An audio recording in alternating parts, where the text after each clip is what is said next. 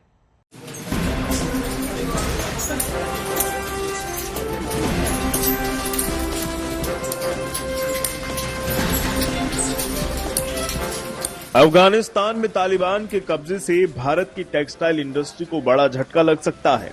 राजस्थान के भीलवाड़ा और गुजरात के सूरत की टेक्सटाइल इंडस्ट्री को इससे भारी नुकसान होने की आशंका है। भीलवाड़ा से हर साल अफगानिस्तान को 2 करोड़ मीटर कपड़े का निर्यात होता है। अफगानिस्तान के मौजूदा हालात को देखते हुए वहां पर 1 करोड़ मीटर कपड़े का ऑर्डर टल गया है। इससे व्यापारियों को 200 करोड़ के नुकसान की आशंका है। सर्दियों के सीजन के लिए अगस्त सितंबर में भीलवाड़ा को अफगानिस्तान से बड़े ऑर्डर मिलते हैं, लेकिन अब व्यापारियों को बड़े नुकसान का डर सता रहा है। भीलवाड़ा इंडस्ट्रीज पे काफी बड़ा प्रभाव पड़ेगा। करीब 2.5 से 3 करोड़ मीटर कपड़ा यहाँ से अफगानिस्तान में एक्सपोर्ट होता था और पर्टिकुलरली इस सीजन में करीब 1 crore metre ready to dispatch तैयार था, जो भी डिस्पैच होने वाला था। तो चूंकि तालिबान के प्रभाव के कारण से, तालिबान के कब्जे के कारण से जो एक्सपोर्ट होने वाला था वो सारा रुक गया है। डिस्पैचेस बंद है, पेमेंट भी सारे बंद हो गए हैं। सूरत के व्यापारियों के तो पिछले भुगतान के ही करीब 400 करोड़ रुपए अफगानिस्तान में फंस गए हैं। सूरत के बने पंजाबी दुपट्टे और सूट की अफगानिस्तान और पाकिस्तान में बहुत डिमांड है। अफगानिस्तान में हर महीने 100 करोड़ रुपए के गारमेंट भेजे जाते हैं। अफगानी देश को छोड़ के भाग रहे हैं तो व्यापार कौन सोचेगा? और यहाँ के जो भी 100-125 व्यापारी उन्होंने ये तय कर लिया है कि तालिबानी हुकूमत 20 साल पुरानी स्टाइल पे अगर आती है तो कौन व्यापार करे, तो अपने व्यापार को स्विच करने की सोच ली है। टेक्सटाइल व्यापारियों को इससे नुकसान है तो फिर भदोही की कारपेट इंडस्ट्री इस संकट से फायदे मिलने का भरोसा जता रही है। दरअसल आशंका है कि जब अफगानिस्तान के हैंडमेड कारपेट की डिलीवरी थम जाएगी और दुनिया भर के कई आयातक इसके लिए भारत का रुख करेंगे। अफगानिस्तान में उथल पुथल है तो वहाँ का तो पूरा बिजनेस बैडली अफेक्टेड है। वहाँ से भी कारपेट का अच्छा काम होता है तो उसका बेनिफिट हम लोग को मिलेगा। वहाँ पर भी हैंडमेड कारपेट बनते हैं और उसका बेनिफिट हम लोग को यहाँ से मिलेगा। हमारा एक्सपोर्ट बढ़ेगा उससे। जो गैप आएगा उनके इंडस्ट्री के द्वारा जो निर्यात किया जा रहा है यूरोप में और अमेरिका में, उसको भरपाई करने के लिए वहाँ के कस्टमर्स हो सकता है कि भारत का रुख करें। ऐसे में भदोही के लिए तो मौका है कि वो अपनी कारीगरी दिखाकर इस मौके का फायदा उठा ले। साथ ही टेक्सटाइल मार्केट को भी नए बाजारों की तलाश करके इस संकट से निपटने का रास्ता खोजना होगा। ब्यूरो रिपोर्ट, आज तक।